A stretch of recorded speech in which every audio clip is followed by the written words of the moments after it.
Good morning. Good morning. Good morning. Good morning. It's Rick Vega, the Rick Vega Mortgage Team. Sorry, running a couple of minutes late.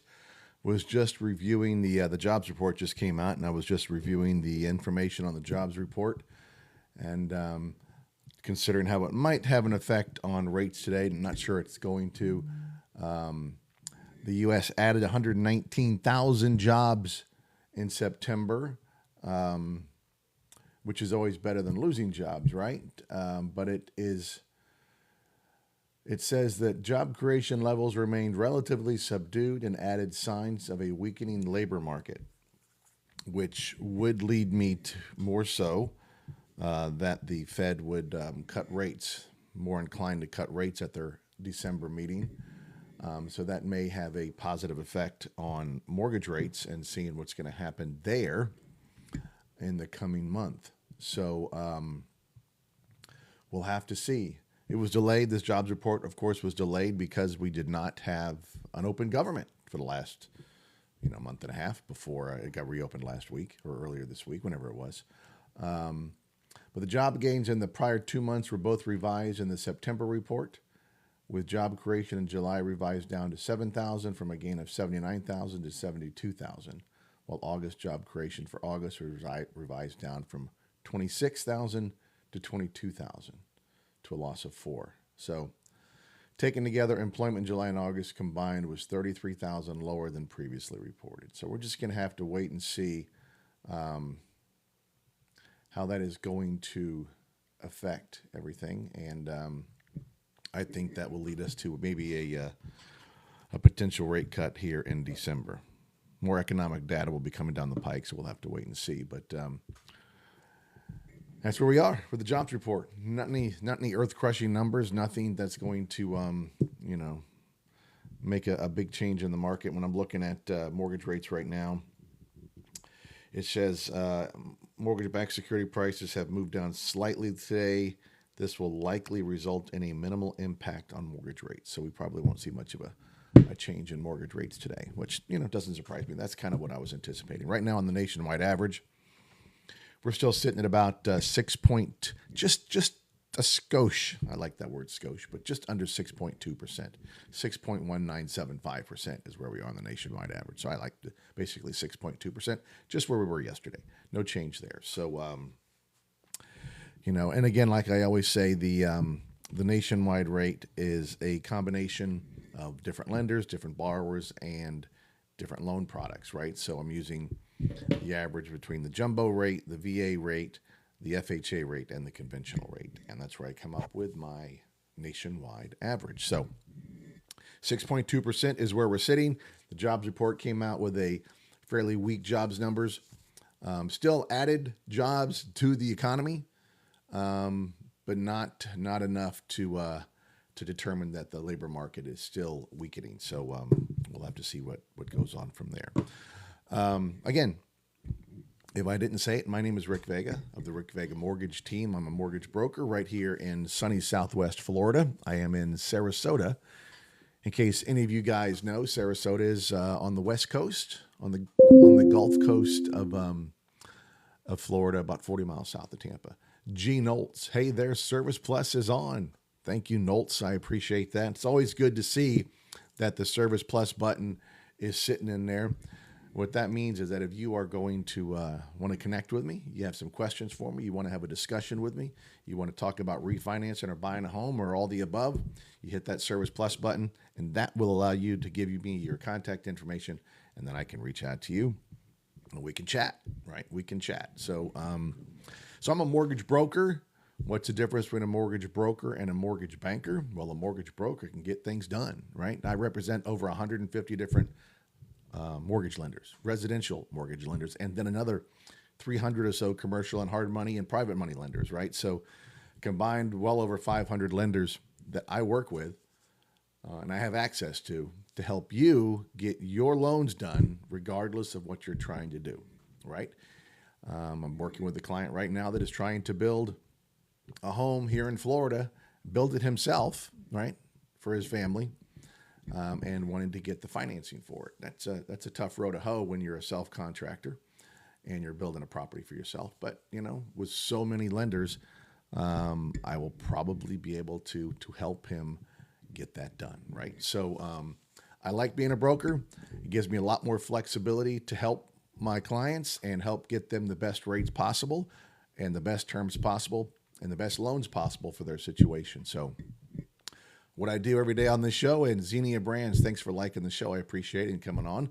And DRVN, thank you for joining. Of course, Nolts, thank you for joining the show. I appreciate it. And Kaner Jaybird, 19, good to see you back on the show. And thank you for the little thing you put on my hat. I appreciate that. What was I going to say? I was going to say something, but I forgot it. That happens with the age, with the seasoned, wise age that I am, that I forget things from now and then when I'm talking. But that's okay. It'll probably come back to me halfway through the show. So, I know what I was going to say. So during my show, and I do this every weekday morning at 9 a.m., I go for about an hour from 9 to 10, and I take your questions. So whatever you want to talk about, right? If you want to see what you could qualify for on a mortgage, we can talk about that. This Rocky, hey, good to see you. Appreciate you being on the show. If you want to talk about what you could potentially qualify for, if you're in the market for a home, we could run some numbers. We could see what you could qualify for. If you have some questions about a loan estimate that you have, because you currently are under contract and you're buying a home, and you got some questions about your loan estimate, we can talk about that. If you want to see if you're getting a good deal, one thing I always say, and I preach this on every one of my shows. Hey, good morning, April Rogers, 78. What should be the closing cost for a refi on a $300,000 loan? Typically on a refi, you're looking at between 2 and 4% of the loan amount, depending upon, a lot of it has to do with your escrow, right? If you're building an escrow account, if you're escrowing your taxes and insurance and what those amounts are, that can add to your closing costs, even though you should get a credit back for your escrow account from your current lender. And depending upon when your insurance is paid, you may not have to pay 12 months of insurance. So that can have an effect on what your closing costs. But I like to say anywhere from 2 to 3%, typically, April. Rocket Mortgage wanted $10,000. They were pushy. I didn't want to proceed. Wow, $10,000 on a $300,000. That's right at about 3.5% or so. So that's not overly high. $300,000. Yeah, it's about 3.5%. So it's not overly high. But they were pushy, huh? You felt like they just were not looking out for your best interest. So what did you do? Did you just walk away from the refi and you're kind of resetting, April? Because I work with Rocket. Rocket's one of the lenders that we work with here at the One Brokerage. And I guess a lot of times it depends upon the loan officer that you're working with. You're bad. You own $289,000. So 10,000 divided by 289. Yeah, that's right at 3.5%. That's not overly. That's not super high. That's fairly reasonable, actually, April. And you're escrowing, I take it as well. What state are you in, April? What state were you refinancing in?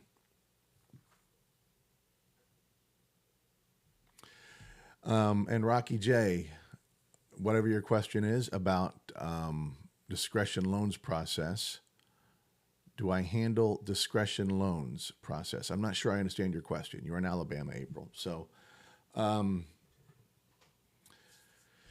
yeah, 3.5% isn't that unreasonable, April. It's really not. So what are you doing? Did you walk away from Rocket? Are you looking to refinance with somebody else? Because, hey, I'd be happy to help you. I work with 150 lenders, and I might be able to get you a VA loan. Okay.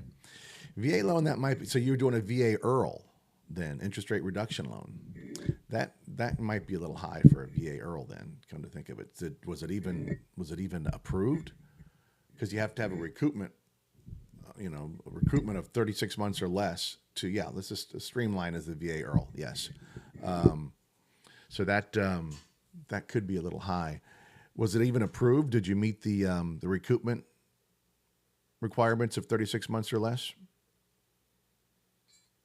And what rate did they quote you? Did Rocket quote you for your VA IRRRL? And what's your current rate? Hey, good morning, Lex. How you doing, my friend? Hope the search for the FHA home is going well. They sent me paperwork to sign. I have an update for you. Awesome. Did you find a home? Hope you did, Lex. I know you've been looking, my friend. I know you've been looking. It's been a challenge. Hey, awesome, awesome, awesome, awesome. Let's get together after the after my show and let's see what you found and run some numbers. Sound good? So they sent you the paperwork to sign. Oh, you found one, but there's a but there. It was yes, that sounds good. Thank you. Okay, let's talk after the show. It was 7.25%, and they got us at 5.75%. That's a good reduction. That's a point and a half. What's your credit score, April? Because I was looking at rates this morning. Actually, I was quoting a client in Alabama. As a matter of fact, it was in Alabama, a VA Earl, just like you have, and their rate was 5.375. 5.375 was their rate. Good credit, good borrower, but still 5.375. Do you work with 100% disabled VA buyers on new construction around 450? Um,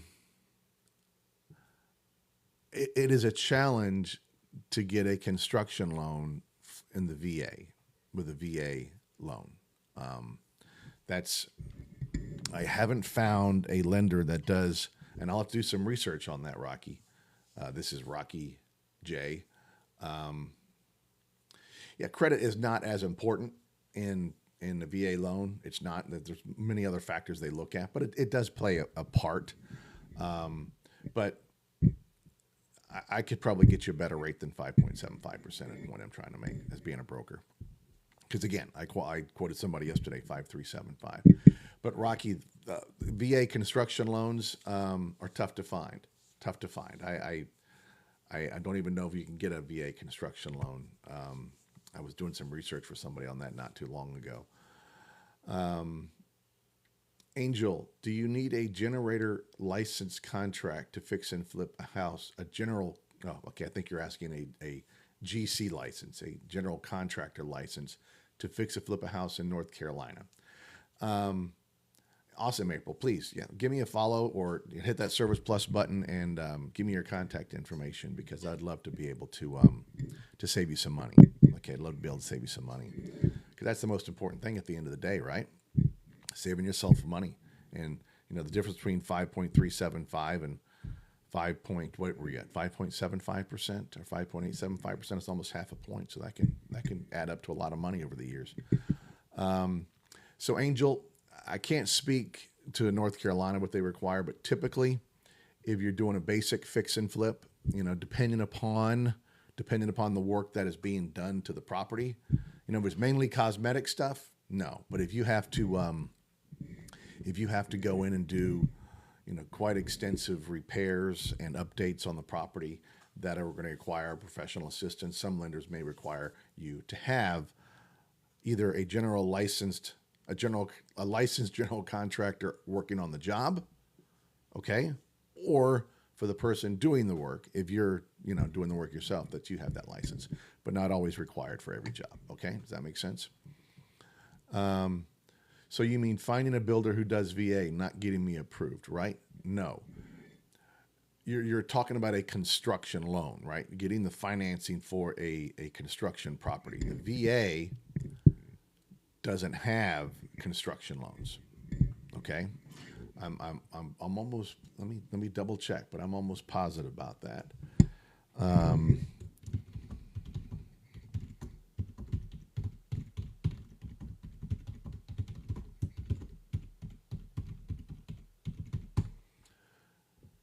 Let's see. I always like to double check, but I know I came across that earlier in a comment with somebody, and actually, okay, we can now. It's called you can finance. Okay, so we can, which is good to see. I was told we couldn't. So, see, you learn something new every day, right?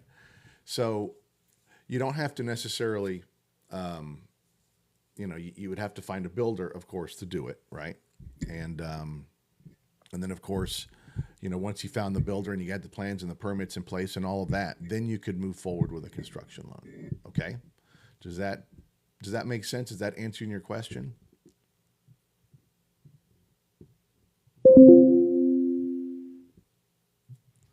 Let me get back to where I was. Here we go. Does that make sense, Rocky? Or is that Angel? No, that was Rocky. Okay, I'm sorry. I'm getting confused with the people that ask the questions. That happens when you get to be my age. So if you're looking to build a home, you need your plans and your permits in place. Would you own the land already, or are you looking to buy the land as well? And good morning, Stacy. Are you looking to do the whole thing? Rocky, I'm not sure if you're still with us or not. You might have jumped away. Hey, Lone Liaison, thanks for joining the show. I appreciate it.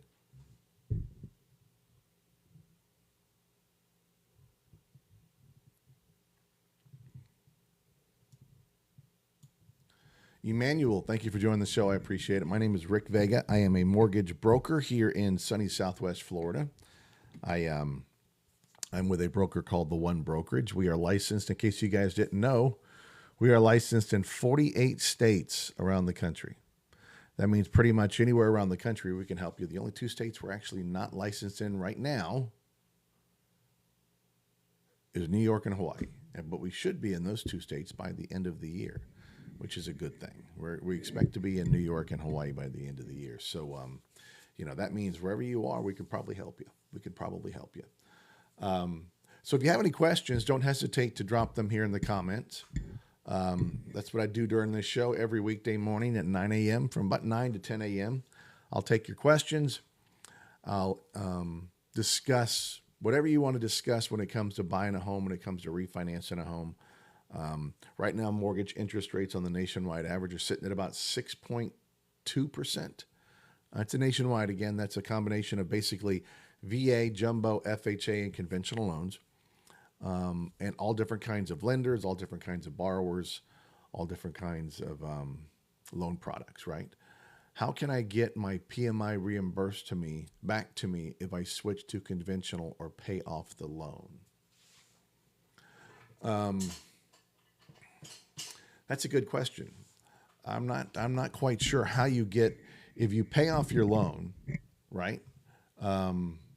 You paying it off early, or are you just saying that you pay off, because a conventional loan, once you hit 80% loan to value, your MI drops off, right? You don't get it reimbursed. It's just dropped off. What kind of loan do you have currently, Cynthia?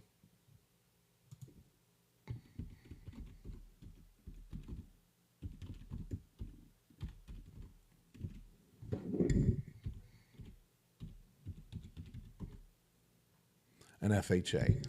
So, and how long have you had that loan?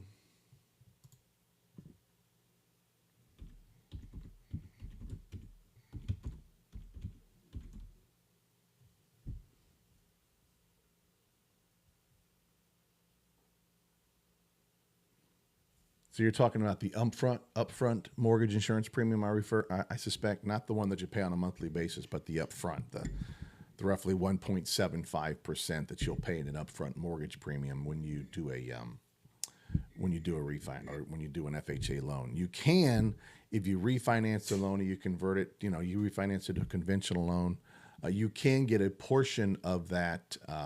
You can get a portion of that upfront mortgage insurance premium refunded to you at the time of the refinance. I think it's got to be like within 3 years. Yeah, 3 years of your original closing date. So you've had it since November of 2023, but you've refinanced twice. Okay. Did you refinance twice right back into an FHA loan?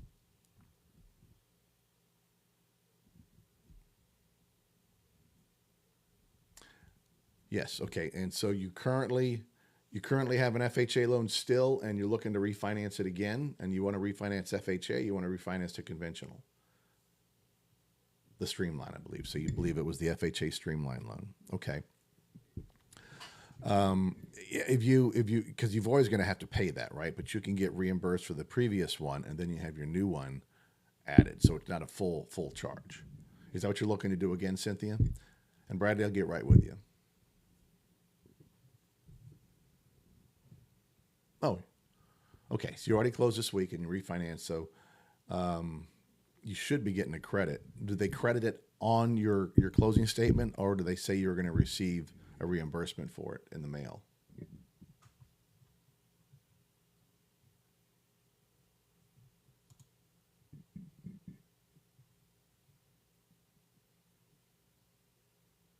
Because it should have been applied.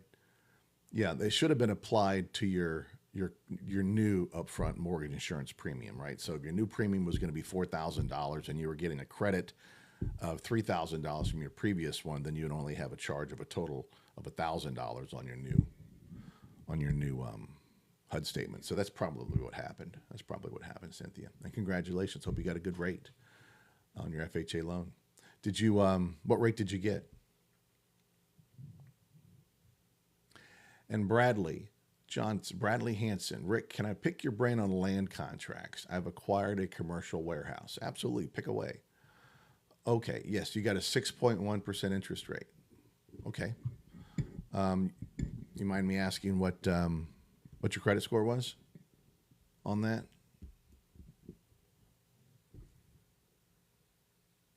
Now, what was your score? What was your interest rate before?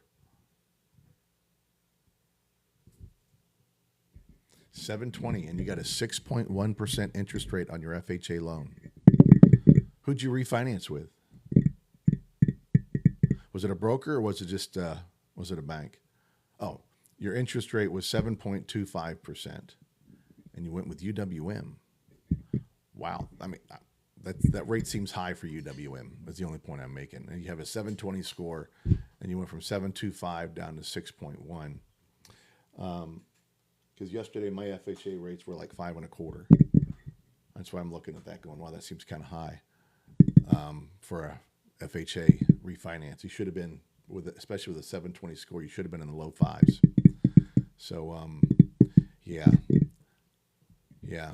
It's always, always, always, always, always important, folks. When you hear this, get multiple quotes when you're refinancing or you're buying a house.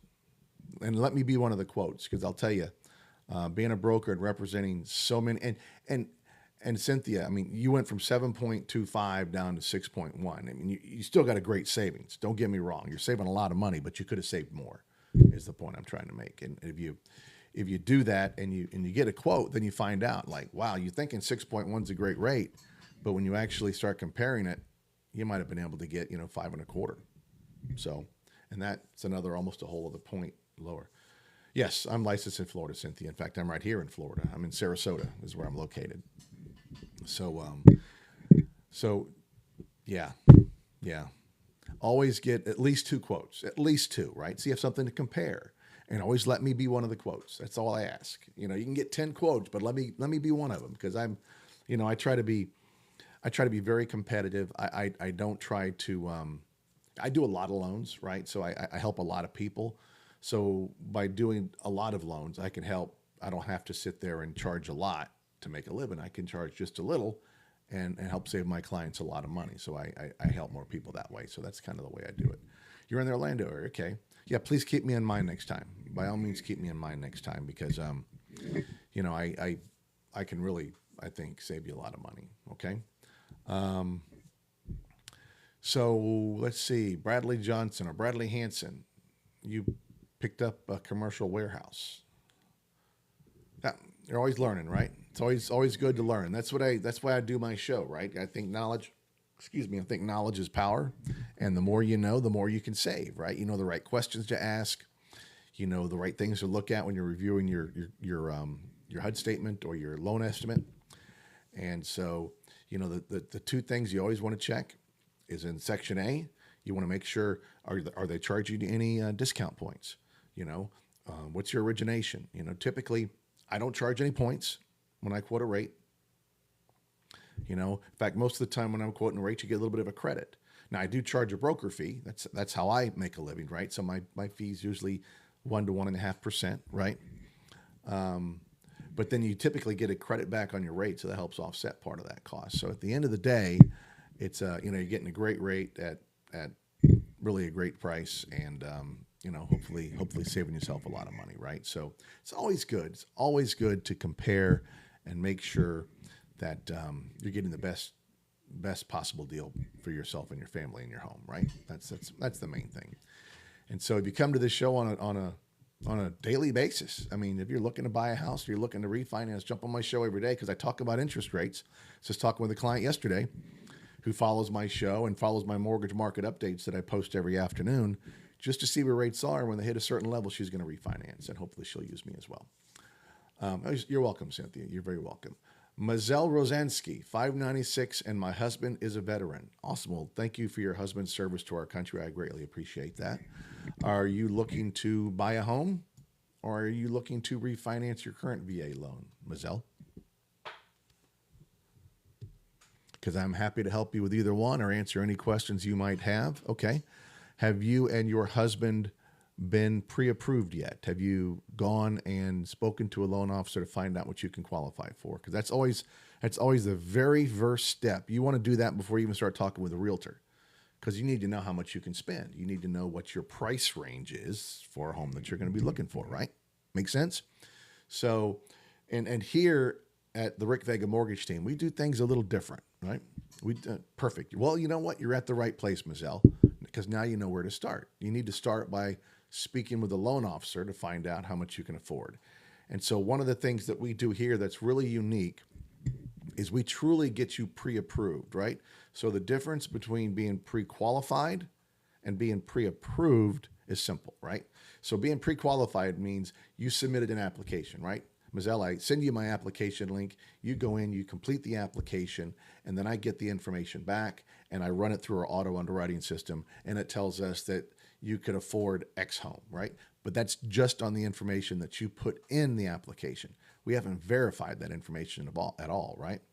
So being pre-approved means now we take all the information that you submitted in the application and we get documentation from you to back it up. So we get your W-2s, we get your pay stubs, we get your bank statements, we get your driver's license to prove it's you, and social security cards, all that kind of stuff, right? Pull a credit report and verify the information on the credit report.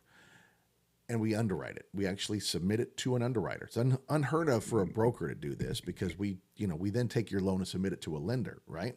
So we pre-underwrite it first to all the guidelines. So then you're truly pre-approved. You're like a cash buyer. But here's the really great thing. I talked about we pull your credit. We do, but it's a soft pull. It's not a hard pull. So it has absolutely zero effect on your credit score for the pre-approval aspect of it, right? Once you get a home under contract and you have to move forward, yeah, we have to do a hard pull then, but we don't have to do it truly get you pre-approved. So when you go and you find a home and you now know, okay, I can afford a $400,000 home, right?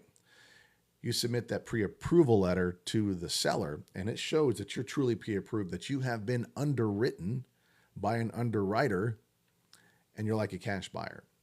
Makes your offer that much stronger than any other offer they may receive, right? So that's the first step, Mazel, that you want to take.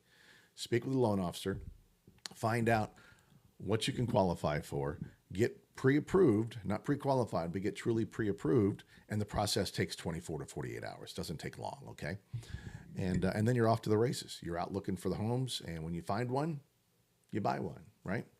So that's the first step, Mazel. So if you and your husband are looking to buy, and where are you looking to buy, Mazel? What state are you in? Got to make sure that we're licensed in that state. I'm sure we are. We're licensed in 48 out of the 50 states around the country. So New Hampshire, well, that's one of the states we are licensed in, so we could help you there. And we're in Connecticut as well, Denise, so we can help you there in Connecticut.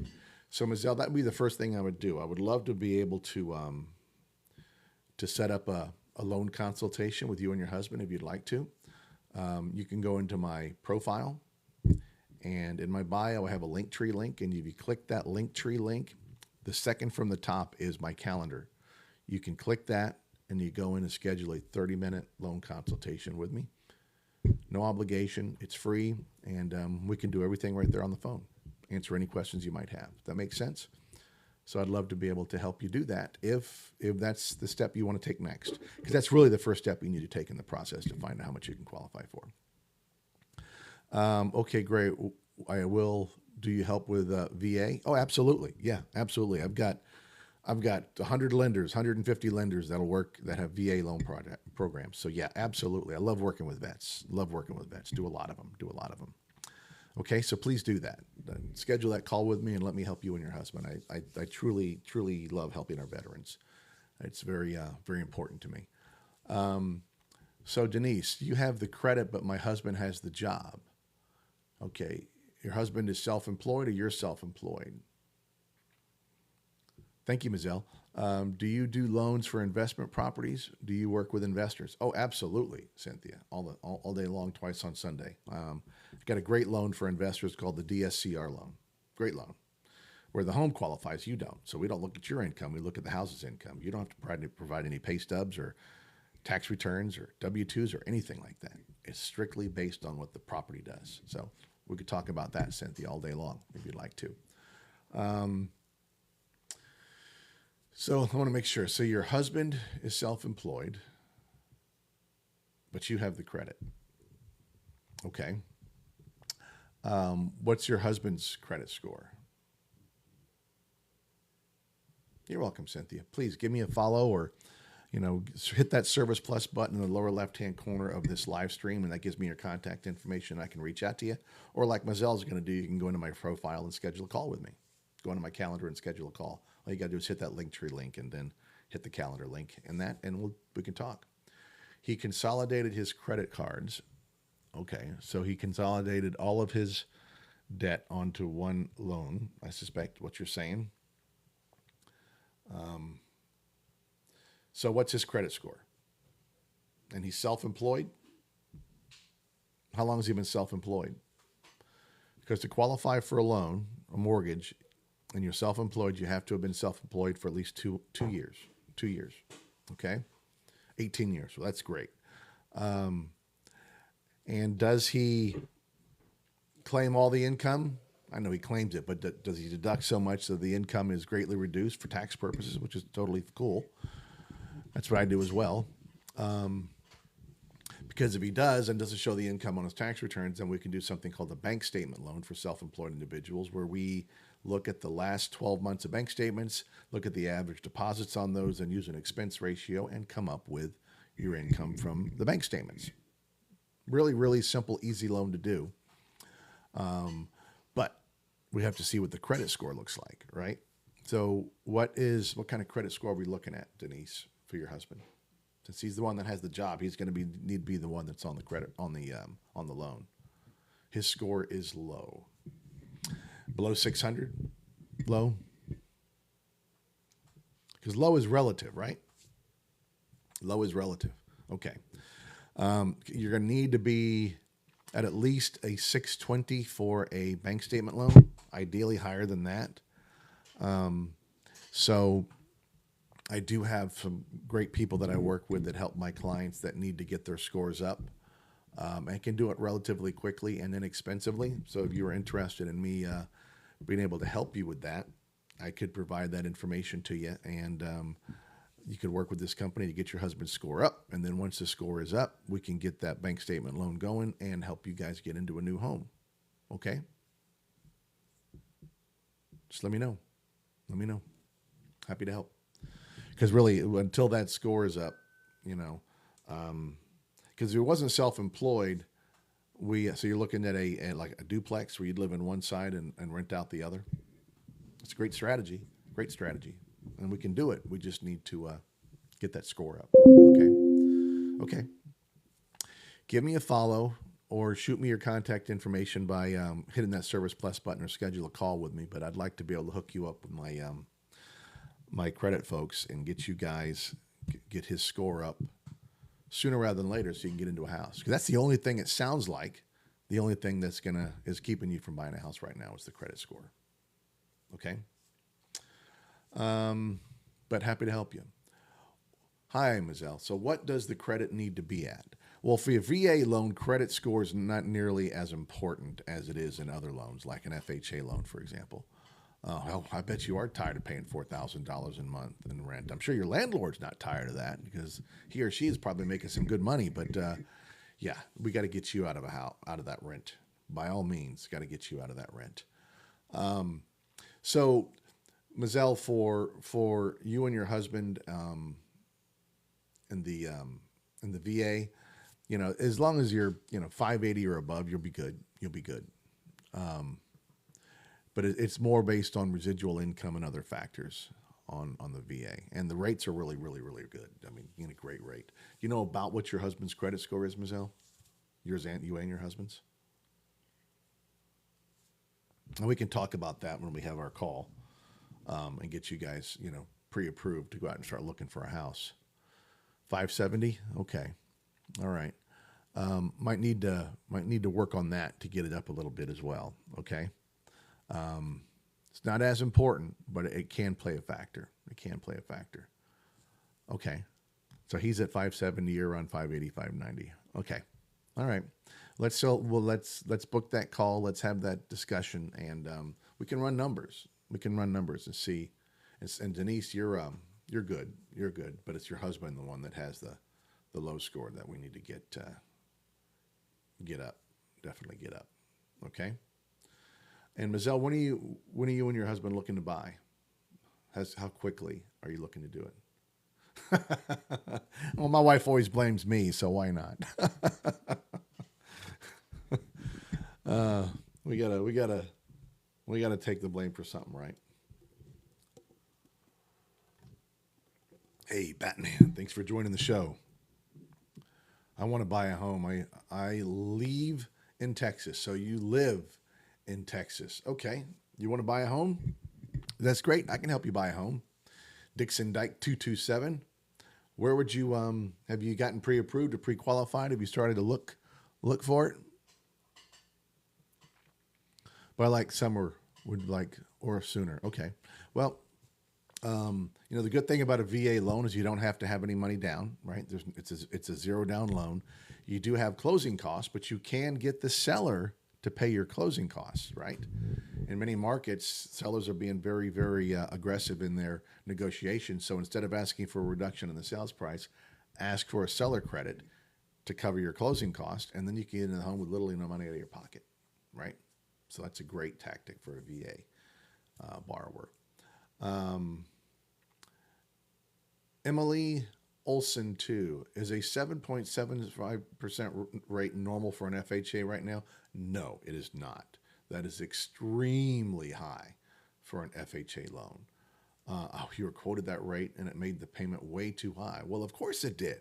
Yeah, I mean, Emily, that is a terribly high rate. Terribly high rate. Did they tell you why it was so high? I mean, that's obscenely high.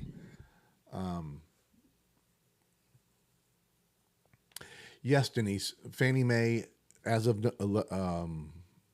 November 16th, no longer requires a credit score to qualify for a conventional loan.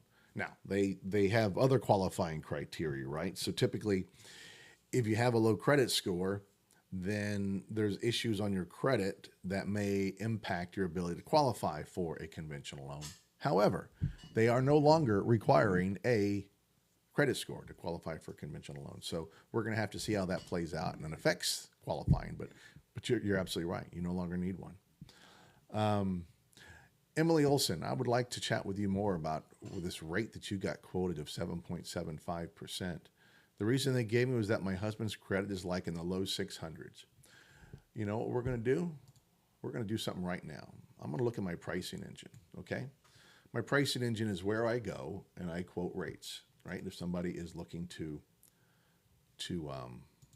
buy a home. So I'm going to go in here right now and I am going to put in FHA purchase, and we're just going to say the purchase price of the home is $400,000, right? I know you guys can't see this, but I'm doing. And so on an FHA loan, $400,000 times 0.965 that's the loan amount of $386,000, right? I just want to see where rates are right now. And we're going to put in what your credit score was, okay? And let's see, you said low 600s, right? So let's put in a credit score of 600. We're going to go all the way down to 600, right?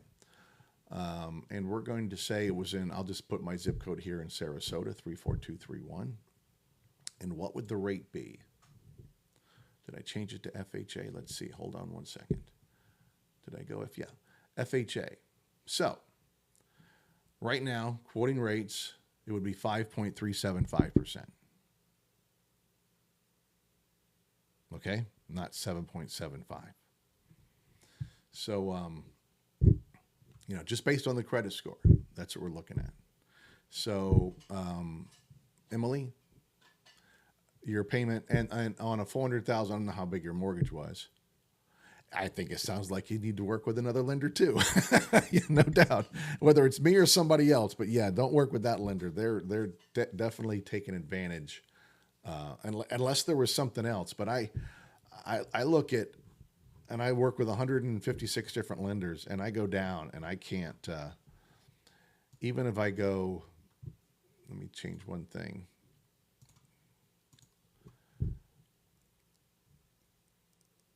I mean, the highest I see is 6%.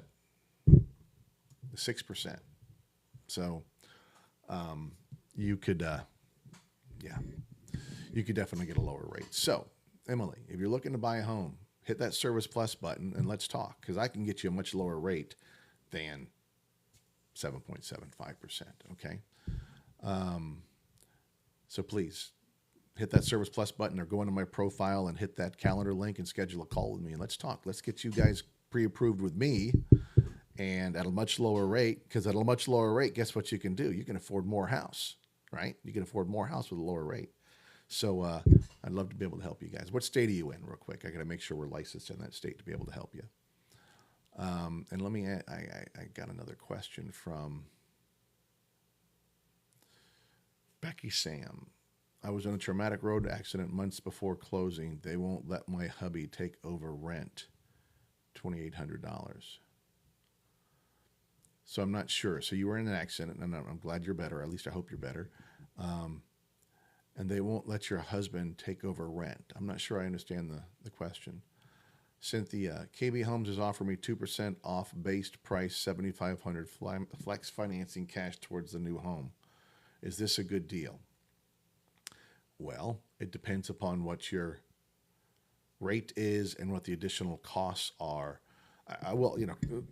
Builders are being very aggressive in their incentives, right? So making homes a lot more affordable for people, absolutely no doubt. But you just got to make sure you look at the loan estimate and they're, one, not putting some additional fees in there somewhere else to offset that cost. And two, you're always paying for it, right? So you're paying for it with a higher price in the home, right, than you would be.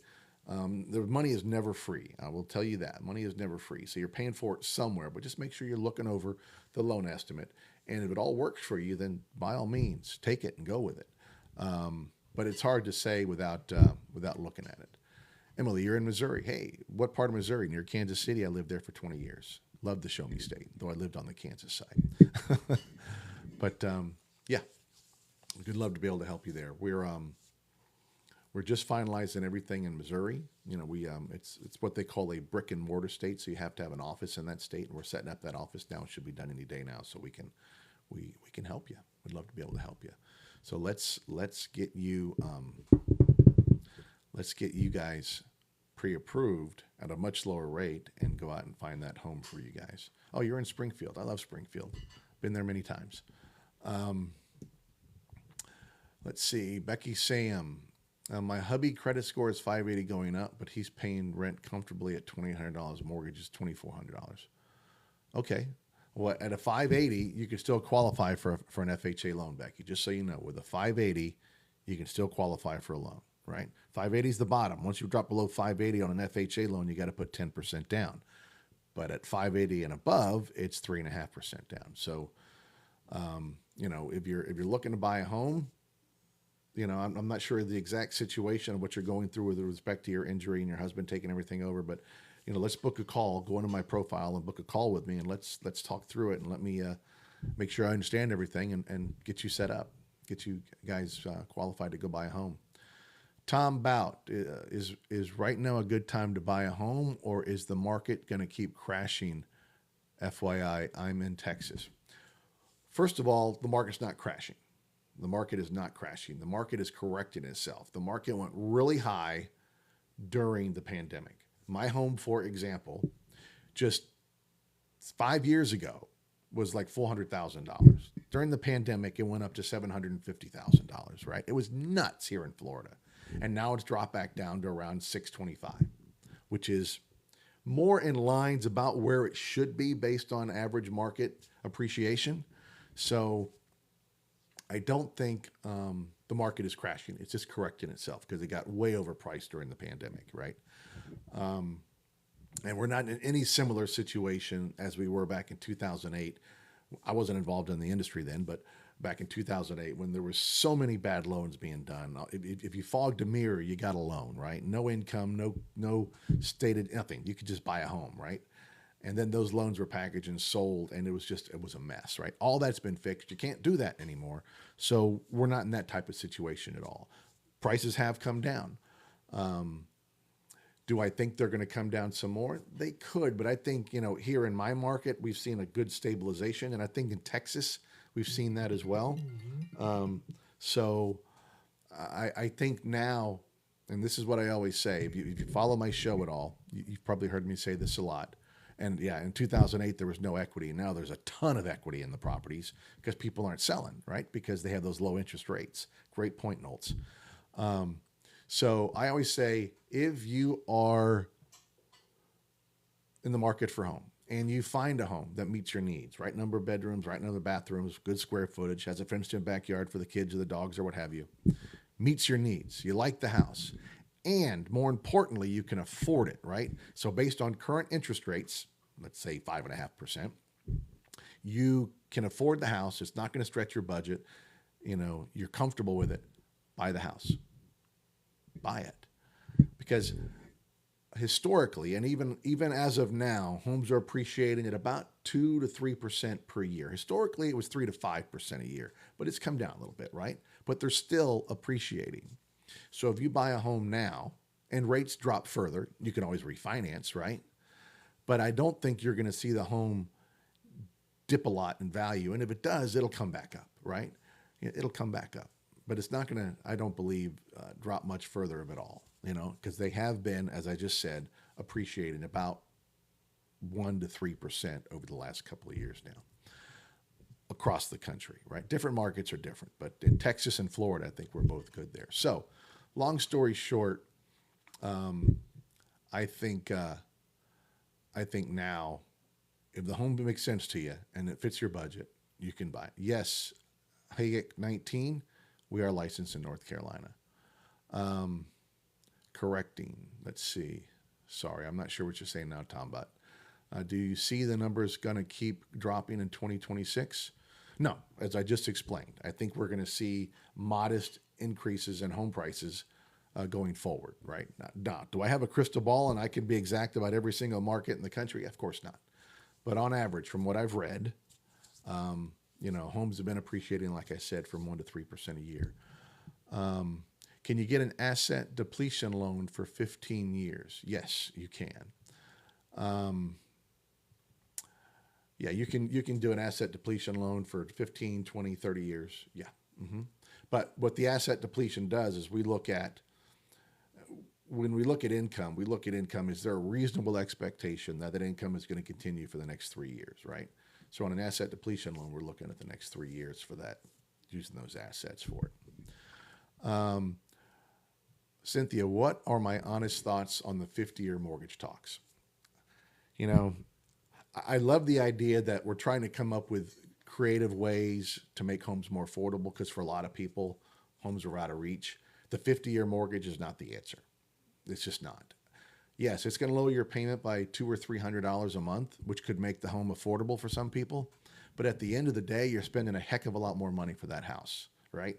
Especially with a 50-year mortgage. And in case you guys don't know, a mortgage, you are going to have a lot of your interest front loaded. In other words, the first few years of that mortgage, you're going to be paying majority interest. The vast majority of that payment is going toward interest, right? So average time a person stays in a home is 7 years. You have a 50-year mortgage. That first 4 or 5 years of that mortgage is all interest. You're not doing anything towards your principal. right? So the only equity you had really is what you put down. And if you hold the home for the full 50 year, they say right now the average age of a home buyer is 40 years old. First time home buyer is 40 years old. So you do a 50-year mortgage, you'll be 90 years old when you pay the thing off. And you'd have paid twice as much in interest. So while I like the concept of being able to make a home more affordable, I think that's great, but I don't think the 50-year mortgage is the answer.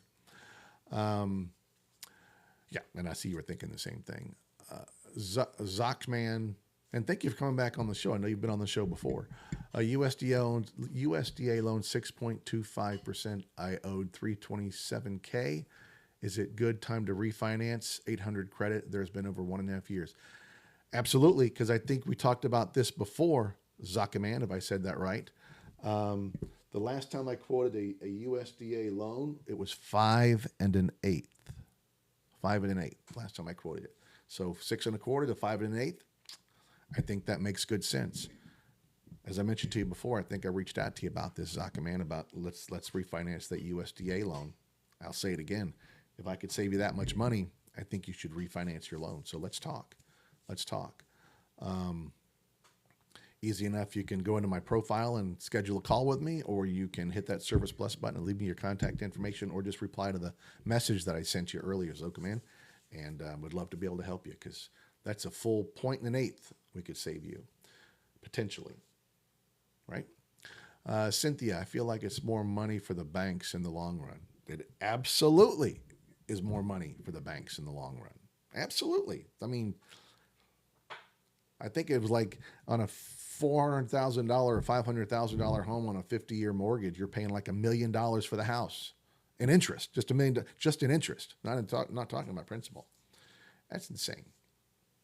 That's insane. So yeah, I'm not a big fan of the 50-year mortgage, but I'll tell you, people said the same thing about a 30-year mortgage when it came out many years ago. Like, oh, the 30-year mortgage is going to cost, but now it's commonplace, right? Now it's commonplace. But I think 50 years is a bit over the top. I think it's a bit over the top. So, yeah, I'm gonna check real quick. Zuckerman, to see if you're still with us. I'm not sure if you're still with us on the show. I don't think you are, but what USDA rates are as of this morning. Let's see. It's always good to compare, right? Always good to compare. So we're just going to go here.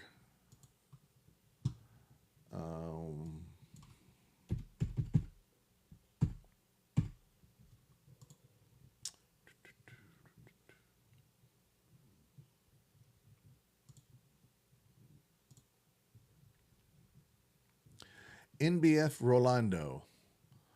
Thinking about buying newer home, but my current home was bought on 2.9%. Should I sell or keep my current home?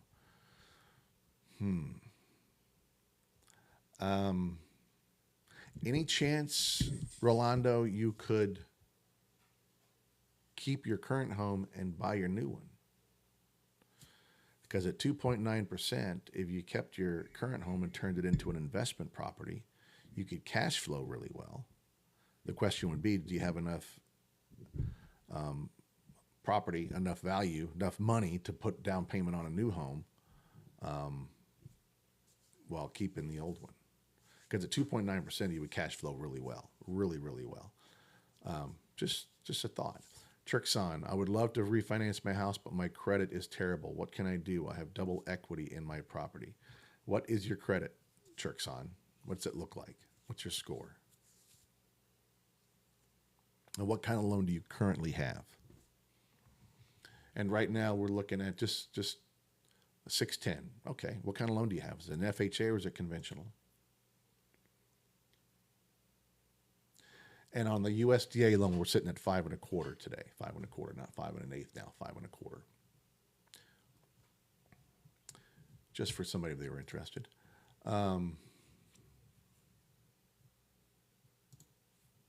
FHA, okay. And what's your current rate, Cherkson?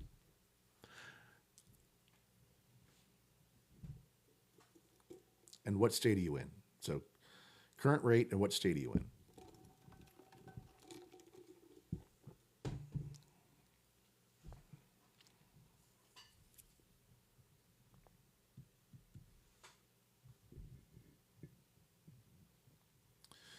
So what'd you think about my response, NBF Rolando? What do you think about that? Could you hold on to that home and buy another one, or would you have to sell it to get the equity? Because you could also do a second mortgage on it to pull the cash out of it to buy your other home. Something to think about. I do have money to put down a new home, but not sure if I should take profits from current. You just answered your question. This is what I would do. I would hold on to that property at the 2.9% rate, rent it out, and buy a new home. That's what I would do. In fact, that's what I'm going to do with the home I currently have. My wife and I are probably in the next year, we're probably going to move to the Carolinas, be closer to our kids and such, and we're going to turn our current home into a rental property and then have cash flow out of it, right? We got a low interest rate on it. Don't want to take the equity out. I want to rent it. And so that's a great, if you can do that at 2.9%, you have a great opportunity to have a cash flowing property. So that's what I would do. What state are you in, Rolando? Did you tell me before? I'm not sure if you did. And Chirkson, you haven't told me. What state are you in, and what is your current interest rate? Because at a 610, I can still get you a good rate on an FHA Streamline. I can get you a good rate, depending upon what your current rate is. You're in Illinois? Okay, we're licensed in Illinois, NBF Rolando. So if you're looking to buy a new home, I can give you a great rate on that new home, right? And you can probably get a seller to cover your closing costs to keep your cash down on buying the new home, and then turn your current home into a rental property and have the best of both worlds. You still keep your equity in your current property. It's going to be cash flowing, most likely, because you have a great rate on that. You get the best of both worlds. I think that's what you should do. But I mean, you got to do what's up to you and what's good for you and your family and you're comfortable with. But I think that could be a great strategy. Chirkson, you're at 4.75% and you're in Massachusetts. Well, if you're at 4.75%, why would you want to refi? You're good. You don't need to refi. You don't need to refi. I mean, is that an adjustable rate mortgage? I take it. You're on an ARM.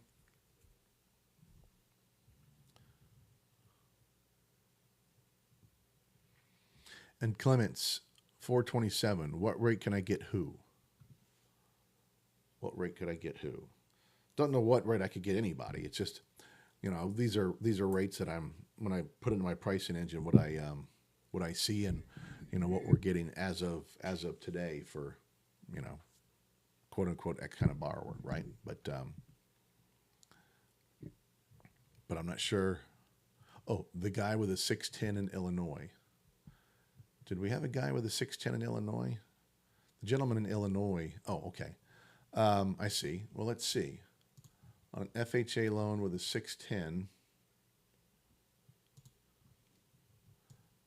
And again, I'm just going by 610 credit score, FHA, and we're just going to put in,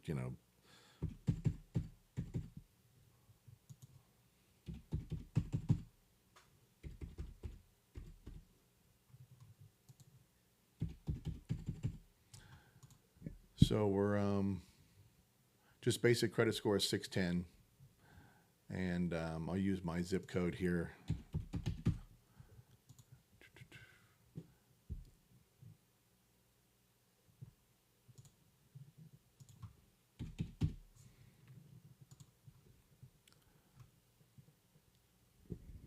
So everybody's going to be different, right? You're going to have different scenarios, but just based on a 610 credit score, it's looking like 5.375%, right? Now, Chirkson's at 4.75%. I suspect he's probably on a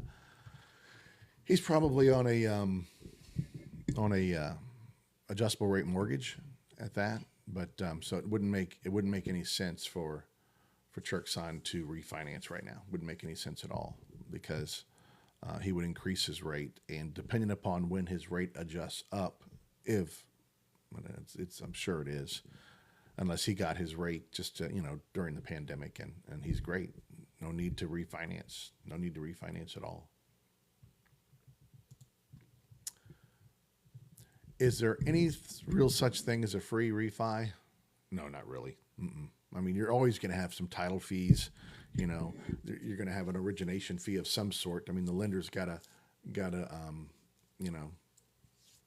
have some profit in it. So, there's, hey, you're welcome, Clements. Yeah, it's no. You can have really low cost refis. I mean, a VA Earl's a pretty low cost refi. The FHA Streamline loans are pretty, yeah. Okay. I think you're good, Cherkson. I don't think you need to be refinancing right now because you're not going to be able to really get a better rate than 4.75. And why go to the expense? But Rossini, yeah, there's really not a thing as a free refi. I have people, and yeah, you take a higher rate to eliminate the fees, but then that kind of defeats the purpose, right? Now, if you're coming from a really high rate like 7.75 and you're dropping down to, you could drop down to 5.25, but if you go down to 6, it covers your closing costs or a good portion of them, or even 6.25. You're still saving money, right? You're still saving money. Is there really a $100 bid for a home through a broker? Is there really a $100 bid for a home through a broker? I'm not sure what you're asking because I don't know what you're referring to, Tokita. What's the lowest rate right now on a HUD home? Not that I'm aware of. In other words, where you can buy a home for $100.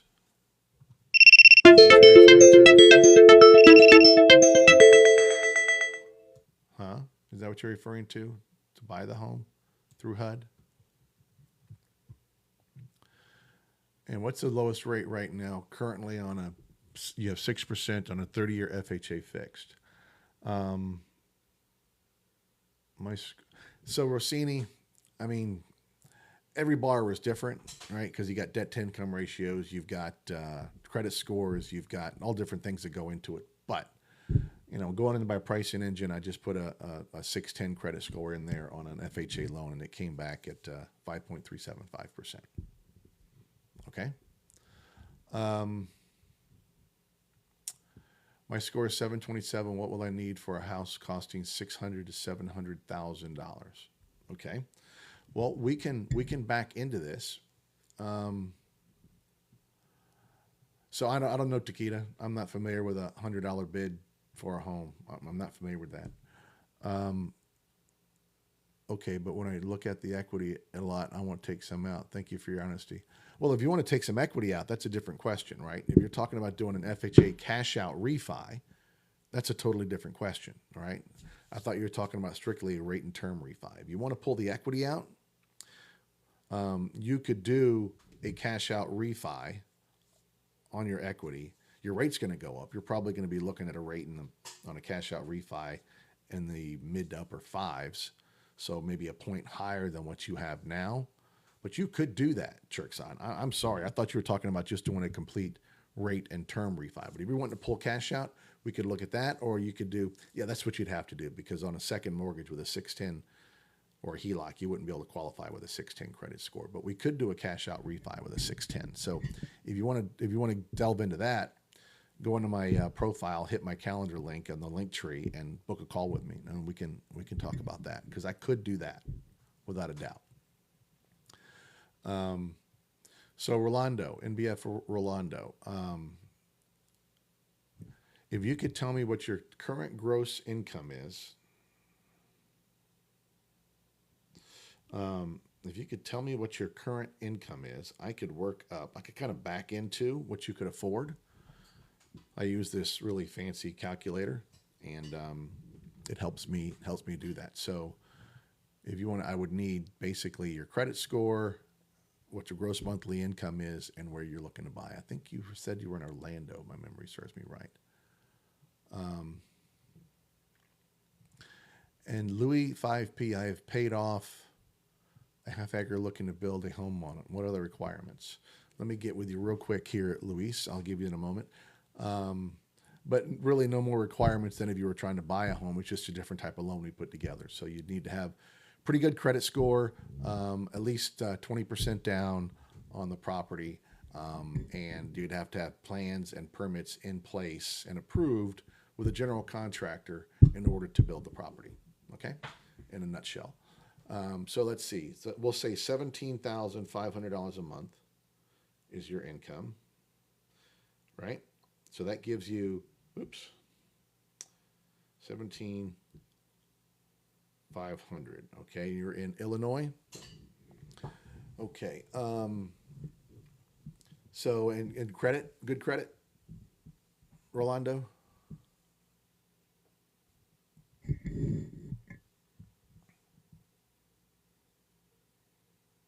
So I'm going to use a debt to income ratio of 45%. And what do you have on your credit report? So if you were to have your credit pulled and you looked at your minimum monthly payment, 727, great score. If you had minimum monthly payments, so car notes, any car payments, any credit card bills, minimum monthly payments on your credit card, right? Student loan debt, any of that. If we added all that up and looked at the minimum monthly payments that you make, what would that number be?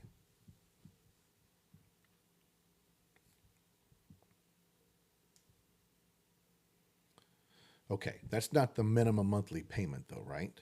Because you're saying $5,000 to $7,000. So you're not making minimum monthly payments of $5,000 to $7,000, correct? That's your total debt, or is that the minimum monthly payment?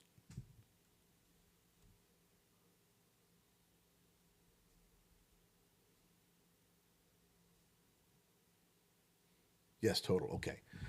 So minimum monthly payment would be what? Do you have a car payment out of that 7,000, or is that all just credit card, or personal loans, or whatever the case might be?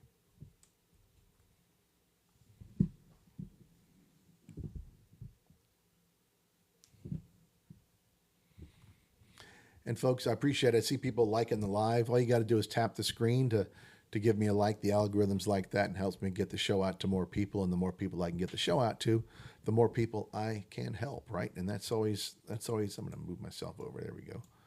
That's always a good thing. The more people I can help, right? And also, if you haven't given me a follow, please give me a follow. When you follow me, that means you get my content. Those are all total in payments. Okay. So you have a total in payments of, let's say, $6,000 a month. Minimum monthly payments of $6,000 a month. Okay. Um, so 17.5 times 0.45 minus 6,000. And then we'll say minus 750 for taxes and insurance.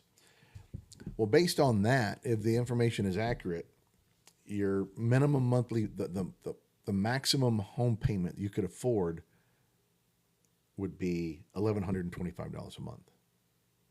Because what we do is we look at your gross income, right? And then we take a percentage of that as your debt to income ratio, right? And the debt to income ratio is all your debt payments that you have on your credit report. So we look at the minimum monthly payments on your credit cards, the minimum monthly payments on student loan debt, what your car payments are. Not an existing mortgage, none of that. Just those payments, right? We look at all those plus your new house payment cannot be more than 45% of your debt to income ratio, including taxes and insurance, right? So when I back taxes and insurance out, when I back out the personal debt, that leaves me $1,125 a month, which at an interest rate, let's say of 5.75% and a term of 30 years and a payment of $1,125, that only gives you a loan amount of $193,000. Okay, that's your payment including your mortgage, and you would pay off your existing mortgage or turn it into a rental property. Either way, you wouldn't have that mortgage, right? Because you would either have it as a rental property or you would pay it off, correct, Rolando? If you were to buy a new one. So that makes a huge difference, of course, right? So if you back your mortgage out of that $6,000, what's your mortgage? What's your current mortgage?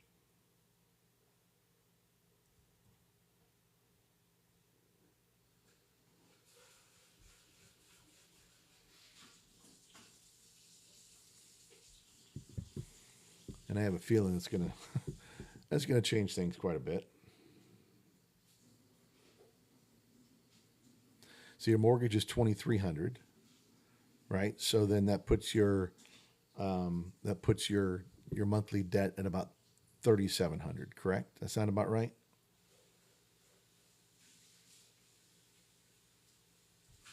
Which gives you a total payment now of principal and interest of 3425. Okay, which is makes much more sense. Makes much more sense. So 3425.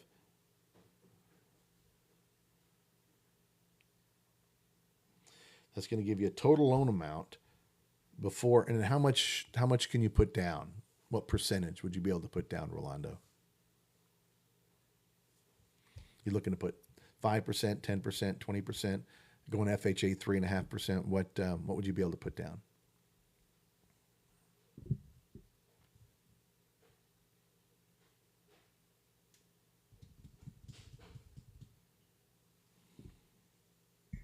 $20%. Okay. So if you put 20% down, that's going to give you a purchase price of $733,627. So based on the scenario we just went through, you could afford to spend $730,000 on a house with 20% down. Okay, and do it pretty easily. Do it pretty easily. Makes sense. And you're in Illinois, right? And where you told me you were.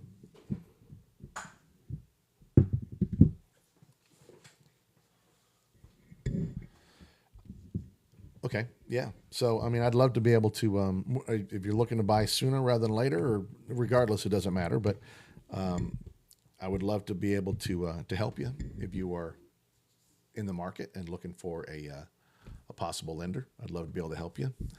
You could, if you wanted to hit that Service Plus button and give me your contact information or schedule a call with me or whatever the case, whatever's most convenient for you. If you're looking for some help, I'd be happy to do that. Huba D, is it better to buy a point or putting down 20%? Well, when you put down 20% on a conventional loan, it removes the MI, so you don't have to. Okay, well, I will be happy to help you when the time is right, Rolando. If you put down 20%, you're not going to have MI. That can save you, depending upon the size of the loan, $100, $150 or more a month. So that can be a big savings. Whereas if you put that money towards the interest rate, it may not save you as much. So you really got to weigh the numbers and do a cost benefit analysis between the two and see what works best for you. All right, Hubity. Nathan Pettikoffer. Hi, I have a 30-year at 7%. I can refinance for a 20-year at 5.9. Should I wait until December? First of all, what kind of loan do you have, Nathan? Is it I suspect it's a conventional loan?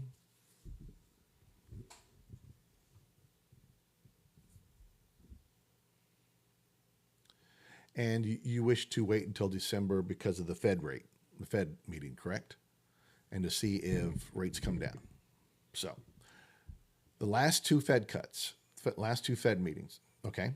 Understand completely. Makes sense. So the last two Fed meetings, and I'm just giving you information, right? And information is all you can use to make a decision, right? So the last two Fed meetings, the one in September and then the one last month, when the Fed met, the rate went down in September, it went down to 6.125% the day of the meeting, right? The day of the meeting, the day the cut was announced, with the anticipation that the cut was going to be 25 basis points, right? The cut was 25 basis points. Powell made some comments. The market didn't like the comments, and then the rates jumped back up 19 basis points that same day. So we hit the 3-year low of 6.125% in September. Then the Fed comes again and meets in October. And made their cut at 25 basis points. The day they made the announcements, the rates went down to just about where they are today, which is 6.2%. So just 7 basis points off of the 3-year low of 6.125%. Powell made some comments. Rates went up about 16 basis points that day. Okay. The Fed's going to meet in December. There is a possibility they don't make a cut. I don't think they will. I think it'll be 25 basis points like it has been. Jobs report came out today. There's a weakening labor market, so things they might need to do to spur the economy. So we might see, we have to see what the inflation figures look like as well. But I would anticipate that we're going to get a cut. So what's going to happen if we get a cut? Well, I think we'll see rates stay where they are, maybe get down to 6.125%, right? Right, the day of the cut. And then if the cut's made, depending upon what the comments that Fed Chairman Powell makes, maybe they'll pop right back up like they have been doing. So the difference between here and 6 and 1/8 is about 7.5 basis points, which makes very, very, very little difference on the price of a rate or the movement of a rate, right? So it's a very small amount. So, depending upon what your current rate is now, and I think you said it was 7%, and you could save it down to 5.9. And if you hear me say, you always want to get multiple quotes, so I'd love to be able to give you a quote as well for your refi to see if I can save you even more than 5.9% on a 20-year note. I'd love to be able to do that. But nonetheless, it's already November. You've already made your November payment, right? So if you started to refi now, right, you would close in mid-December, early to mid-December. Your first payment wouldn't be due until February, right? So if you waited until December, you're going to make another payment for December at the higher rate, which whatever the difference is going to be, a few $100s in your monthly payment. That's a few $100s that you wasted or spent that you didn't need to spend because waiting for a potential rate drop. There's not going to be a big major drop with the rates in December. Everything I've read doesn't say it. Even if they cut the rates 25 basis points, it's going to be baked in, and I think we're going to hit that 6.125, which we're almost at now, and then bounce off of it. That's my prediction, right? So the most it would cost you is whatever the difference is between what your rate would be at 5.9 or 5.75% or whatever that rate would be that you got and what you're paying now. That's what it would cost you to wait, right? Because if you wait until December and then do it, you're just basically talking about making one extra payment, right? One extra payment. So that's my explanation of that, Nathan. Does that make sense? So if it were me, waiting until December to see what happens, it's just not going to cost you a lot. It's not going to hurt you to do that. I don't think. Maybe a few $100s at most, right? But if something happens and they do drop it more, then hey, you get a hold of that savings, right? So I don't think waiting until December is a big deal. But I would appreciate it if you'd let me give you a quote. So when you do make that refinance, maybe I can save you even more money. Okay, that's all I ask. Takeda Dredden, $3,700 net monthly, $639 credit, no debt. Which program could help, or will I not be able to buy? Where are you looking to buy, Takeda? What state? Because $3,700 monthly net. $3,700. It'll be tough. I'm not sure what your pricing is in your market, what homes are. But you're looking at depending. You said you have no debt. Okay, so you're looking at about a principal and interest payment of about $1,265 a month. Okay, so 639 credit score. We'd go FHA. So let's say 5.5%, 30-year term, 1425 on the payment. That's going to give you you could purchase a home. You could have a loan amount of about $250,000 or purchase price of about $260,000. So if you could find a home for $260,000, Takeda, they're in. You're a VA, so you're a vet. Okay, that helps. So let me go back. We'll say 0 down. And I'll say, 5.3 on the interest rate. Yeah, you could afford a home of about $250,000, a little over, maybe $255,000. So if you could find a home in North Carolina or Tennessee, or you're in Virginia, but you want to buy in North Carolina or Tennessee, so you'd still go FHA. I got you. So you're looking at a